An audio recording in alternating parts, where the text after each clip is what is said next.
Welcome to Capitol Preview, a weekly bipartisan discussion with Iowa legislators about the key issues facing our state. Brought to you by Mediacom. Hi, welcome to another edition of Capitol Preview. My name is Bill Peard. I'm the Executive Vice President of the Iowa Cable and Telecommunications Association.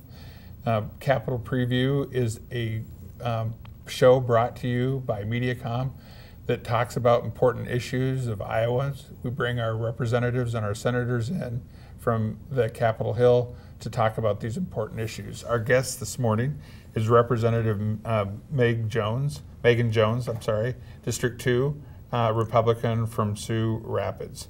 Good morning. Good morning. Thanks for having me. I'm good. How are you? Thank you for coming. I know you came down from the snowy north to be with us this morning, yes. So I appreciate that. Got about 13 inches of snow yesterday, so that's horrible.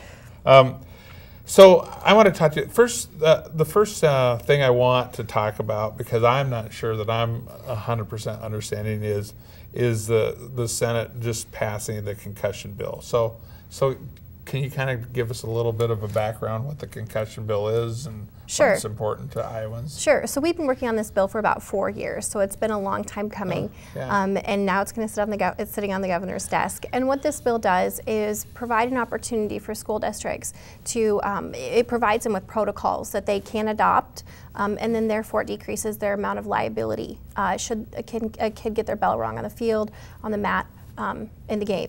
And so it gets all of the advocacy groups, the people in the know when it comes to head injuries, gets them all together, develops these protocols, these standards of practice, which include having a medical and professional on the field. So most of our schools have an EMT, so they're already compliant. But you know, when we're comfortable with what our school is doing, then we send our kids to an away game, and that school might not have the same protocols. Sure. And so we really need to make sure that our kids' bodies are being protected and their brains. And so this bill gives schools the tools that they need to be able to do that. So what would you say the inspiration for the bill was then, just to make sure the liability part of that is covered with your student? So originally, I got involved in this issue because we had an incident in Spencer, a district I represent in my homeschool district, where a student actually died on the wrestling mat, and they started CPR right away on him. So I got involved in this because I wanted to make sure that our coaches and our teaching staff were trained to do CPR and to use the AED machine. We since had another incident, a Spencer student at a Storm Lake game. He had an AED machine used on him after he passed out after a game. And so this is so critically important to my district. But then that issue kind of evolved into concussions. We kind of merged those bills together. Sure. The CPR side of it ended up being taken care of through the Department of Education and Administrative Rule. But then we still had this lingering piece out here with concussions. And you know, when you talk to other legislators, they've had have kids in their district or know of folks who have experienced CTE, which is something that we're hearing more on a national scale with the NFL. And so certainly we want to make sure that our kids, our athletes' brains are being protected when they're on the field, so that they can be ready to learn and then ready to go back on the field the next week. So would the legislation the NFL is doing now be similar to the one that you're trying to do in the State House for Iowans? Well, I'm not quite sure what they're all trying to do with the NFL and how they're handling that. Okay. But we're trying to make sure that we can get the experts in Iowa together at the table to develop these protocols so that we can protect Iowans the best we can. Okay. Where are we at with the bill? Where does it sit as we speak right now? So it's headed to the governor. The Senate passed it last week, and so it bounced back and forth between the chambers a few times. You know, in history, the Senate's passed one version, the House passed one version, and we just couldn't get it together.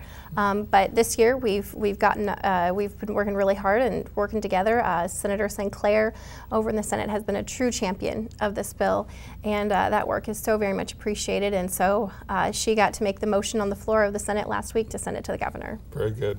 That's important stuff. So let's talk about something that may not be quite as interesting, and that's our budget. Yes. We know the budget is the biggest obstacle right down there because but constitutionally they have to pass a budget. Right. Right. So do you want to give us an update of your opinion on where the budget is and what you think is going to happen? Sure. So the different pieces of the budget have really been being built up as session progresses, and so the budget is usually the last piece the budgets are the last piece that we pass, but that's because we're really putting a whole lot of work into them. So folks have been meeting, the budget subcommittees have been meeting throughout session, have been working with the different entities and their groups, figuring out where all the pieces are going to fit together. I would expect in the next week or so we'll have budget targets. So we'll kind of get that piece nailed down so they'll know exactly where they're going to be at. So it's still lingering out there and we're still working on it, but certainly we need to be able to pass a budget in order to get out of Des Moines. Is this going to be a tough week or a long week for getting that kind of stuff done? Both. Okay. So this is kind of the hurry up and wait part of session. Yeah. There's a lot of time where we're not on the floor or not debating bills, but that's because a lot of the policy pieces have been taken care of. Right. So we've dealt with all of that through the final deadlines. If bills didn't make it, they're dead, so that takes that off the table. So at this point in the session, we just have a number of budget bills that need to be moving. Coupled with that, we can move them, and then they have to sit on the calendar for so many days in order to be eligible, because we want to make sure that it's a transparent process, that the public has an opportunity to weigh in. And so the bills have to be available on the calendar for notice to the public for a certain amount of days before we can take action on them further. Okay. I know tax reform is the one that is, I shouldn't say causing problems, but that was the one that is going to take some work, right? A hiccup, right? Yeah, so the House, Senate, and the governor are quite a ways apart when it comes to tax reform. The governor, her budget is about $300 million the first year, and the House is coming in at about $139 million. So we're going to work off of her bill to get started, to get moving on that process. We're really going to try hard to work with her through this process so that we can make sure that we send a bill down to her that she's willing to sign. And so, part of our tax reform bill, a lot of people say, well, you're making cuts to the budget. How are you going to pay for this? And a large portion of that is paid for with the online sales tax. And I have so many constituents that are really interested in moving that piece forward because it's killing Main Street businesses. Folks are going into stores, utilizing those services, the in-person, face-to-face services, walking out the door and ordering it on Amazon. Amazon is paying the sales tax now, so I shouldn't use them as an example, but ordering it online to an entity that might not be paying the sales tax. Right. So, we all want to be frugal, but at the end of the day, it's really hurting Main Street businesses. And so I've had a lot of business owners say that piece needs to be moved forward to make it a more fair system. Yeah, I think that is fair, right? Yep. I mean, they're paying taxes, so people shopping online should pay taxes too, right? Yes, and I think our sales tax code just didn't anticipate online sales when we wrote it and we last looked at it. So it's time to... I think that's true of a lot of issues up there. Yep. It hasn't quite caught up with technology and modernization of a lot of things. Yep. So, one thing that you're aware of and have been part of is that Farm Bureau Wellmark insurance, and I think that's very interesting. I'd like you to kind of give our folks a little bit of that. Yeah, so that bill's really interesting because there's kind of been some lawyering with the code to circumvent some really high costs in health insurance. And so what this bill does is permit Farm Bureau and Wellmark to work together to develop health benefit plans. And these health benefit plans function just like insurance. They look like insurance, they talk like insurance, they walk like insurance, but they are not insurance. And why we have to be clear about that not being insurance is because we want to make sure that it is not subject to the insurance statutes and the insurance code. And when we do that, that makes it so that it's not subject to the Affordable Care Act, which helps drive down costs. And so we're basically circumventing the insurance statutes so that to help make it easier on folks to be able to afford insurance. I've heard from people saying that they're paying $30,000 to $50,000 in health care, and particularly for our farmers right now, they can't afford it. It's very, very expensive. But anybody would be able to utilize this plan so long as they're a member of Farm Bureau.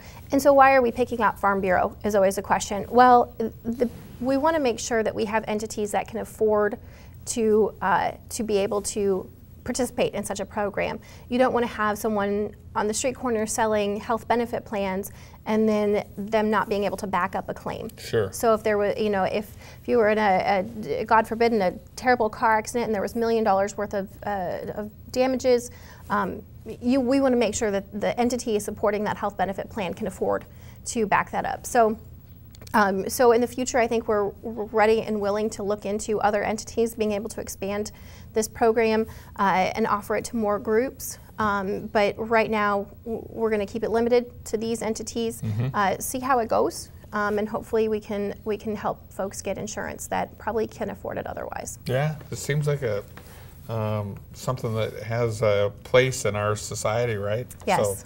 So, okay, now we got to get to the fun part.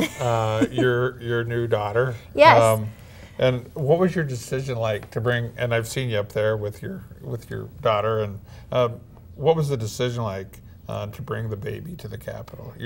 What's her name? Her name is Alma. Alma. Yes, and so when we found out that we would be expecting a baby in the middle of session, we really had to figure out what we were going to do. Yeah. We really wanted to expand our family, and family is a priority, and certainly over our work. And so we just need to figure it out. And my husband's parents, Winter in Texas, and my parents are both still working, so they weren't an option. And my husband's a farmer, and so it's calving season, and so it would not work for him to strap a baby in baby wear around the farm and be chasing after the new calves on the farm. But so it was me, and a lot of my job is having conversations with people and working on the computer. And, absolutely. So it was a lot easier for me than it would have been for him. So we just brought her with. We talked to the speaker and the majority leader ahead of time, and both Linda and Chris were so accommodating and so welcoming and so willing to allow us this situation. Kids, grandkids. Yes, yes. Actually, I had a member this morning thank me for bringing her, and that really meant the world to me because I know that it's a difficult situation, but it was very much appreciated that they were actually appreciative of her being there. More babies bring people together. We should have more babies come down to that Capitol. Yes. Maybe things would come together a little faster. Yep. Where was she born at? In Spencer. Okay. Yep. Right. So I had a backup doctor here in the Des Moines area, just in case. You were prepared. Yeah, my doctor back home was very nervous that I was going to go into labor here, probably during an intense debate.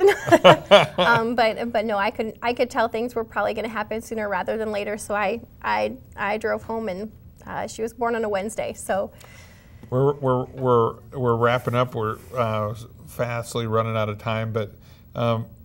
Just I would like to know kind of where she is. I know she's not up there with you anymore, right? Right. And so what happened to bring her back to wherever she's at? Yep, so I gave a retirement speech for her on the floor because she kind of was a member of the chamber. Sure. So we gave a retirement speech and sent her off, and now she's in daycare and meeting a lot of new friends, and really she doesn't have to hang out with her mom anymore. So she gets a baby retirement yep. then. Yeah. Well, you're blazing new trails all over the place. Well, thank you. Well, that is our time this morning. Representative Jones, I mean, it's gone fast, but very interesting stuff, and I'm glad you came in to share that with us. Thanks. Our guest this morning has been Representative Megan Jones, District 2, Republican from South Rapids. So I appreciate your tuning in, and please join us again for another episode of Capitol Preview.